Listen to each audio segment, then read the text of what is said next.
ಇವತ್ತು ನಾನು ಓದಿರೋ ಪ್ರೈಮರಿ ಸ್ಕೂಲಲ್ಲಿ ಸ್ವಾತಂತ್ರ್ಯ ದಿನಾಚರಣೆನ ಎಷ್ಟು ಸಖತ್ತಾಗಿ ಆಚರಣೆ ಮಾಡಿದ್ರು ಗೊತ್ತಾ. ಇವತ್ತು ಬೆಳಗ್ಗೆನೆ ನಾನ್ ಬೀದಿಗೆ ಹೋದ ತಕ್ಷಣ ಇಂದಿರಾ ಗಾಂಧಿ ಸಿಕ್ಬಿಡದ. ಇಂದಿರಾ ಗಾಂಧಿ ಅವ್ರ ಜೊತೆಗೆ ಸ್ವಲ್ಪ ಹೊತ್ತು ಮಾತಾಡ್ಕೊಂಡು ಹಂಗೆ ಕಿತ್ತೂರು ರಾಣಿ ಚೆನ್ನಮ್ಮನ್ನ ಮಾತಾಡ್ಸ್ಕೊಂಡು ನಮ್ ಸೂರ್ಯ ಬಾವುಟ ಆರ್ಸಕ ಮನೆ ಮೇಕೆ ಹತ್ಬಿಡೋಣ.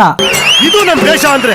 ಇವತ್ತು ಸ್ವಾತಂತ್ರ್ಯ ದಿನಾಚರಣೆ ಅಲ್ವಾ, ಅದ್ಕ ನಮ್ ಪ್ರೈಮರಿ ಸ್ಕೂಲ್ಗ ಬಾವುಟ ಆರ್ಸಕ ಬಂದಿದ್ದು. ಇಲ್ಲಿಗೆ ಬಂದ್ಬಿಟ್ಟು ಬಾವುಟ ಆರ್ಸ್ಬಿಟ್ಟು ರಾಷ್ಟ್ರಗೀತೆ ಒಂದೇ ಮಾತ್ರ ಹೇಳ್ಬಿಟ್ಟು ಇಲ್ಲಿಗೆ ಬಂದು ನೋಡಿದಾಗ ನಂಗ ಒಂದ್ ಕ್ಷಣ ಅನ್ಸಿದ್ ಏನಪ್ಪಾ ಅಂದ್ರ ನಾವು ಇನ್ನೂ ಚಿಕ್ಕವರಾಗಿ ಇರ್ಬೇಕಾಯ್ತು ಅಂತ. ಯಾಕಂದ್ರ ನಾವು ಚಿಕ್ಕವರಾಗಿದ್ದಾಗ ಈ ತರ ಸ್ಕೂಲ್ಗಳಲ್ಲಿ ಅವಾಗ ಆಡ್ತಿದ್ದ ಆಟಗಳು, ಫ್ರೆಂಡ್ಸ್ ಗಳ ಜೊತೆ ಕಳೆತಿದ್ದ ದಿನಗಳು, ಈ ತರ ರಾಷ್ಟ್ರೀಯ ಹಬ್ಬಗಳಲ್ಲಿ ಎಷ್ಟು ಸಂತೋಷವಾಗಿ ಇರ್ತಿದ್ವು ಅಂದ್ರ ಅದಕ್ಕಂತೂ ಬೆಲೆನೇ ಕಟ್ಟಕಾಲ. ಅಲ್ಲಿ ದೇಶಭಕ್ತಿ ಗೀತೆಗ ಚಿಕ್ಕ ಮಕ್ಳು ಮಾಡ್ತಿರೋ ಮುದ್ದಾಗಿರೋ ಡ್ಯಾನ್ಸ್, ಅದೇ ತರ ದೊಡ್ಡ ಮಕ್ಳು ಅಷ್ಟೇ ಚೆನ್ನಾಗಿ ಸಖತ್ತಾಗಿ ಡ್ಯಾನ್ಸ್ ಮಾಡಿದ್ರು. ಇವತ್ತು ನಮ್ ಸಾಗರದ್ದು ಹುಡ್ತಾ ಬೈತು, ಅದ್ಕ ಅವ್ನ್ಗ ಹ್ಯಾಪಿ ಬರ್ಡೇ ಅಂತ ಹೇಳ್ಬಿಟ್ಟು ಅದೆಲ್ಲ ಈ ಪಾಪದು ಕ್ವಾಟ್ಲೆ ಅಂದ್ರ ಈ ಪಾಪ ಹಾಕಿರೋ ನೋಡಿದ್ರ ಆರ್ಮಿ ಡ್ರೆಸ್. ನೀನು ದೊಡ್ಡವನಾದ್ಮೇಲೆ ಏನದೆ ಅಂತ ಕೇಳಿದ್ರ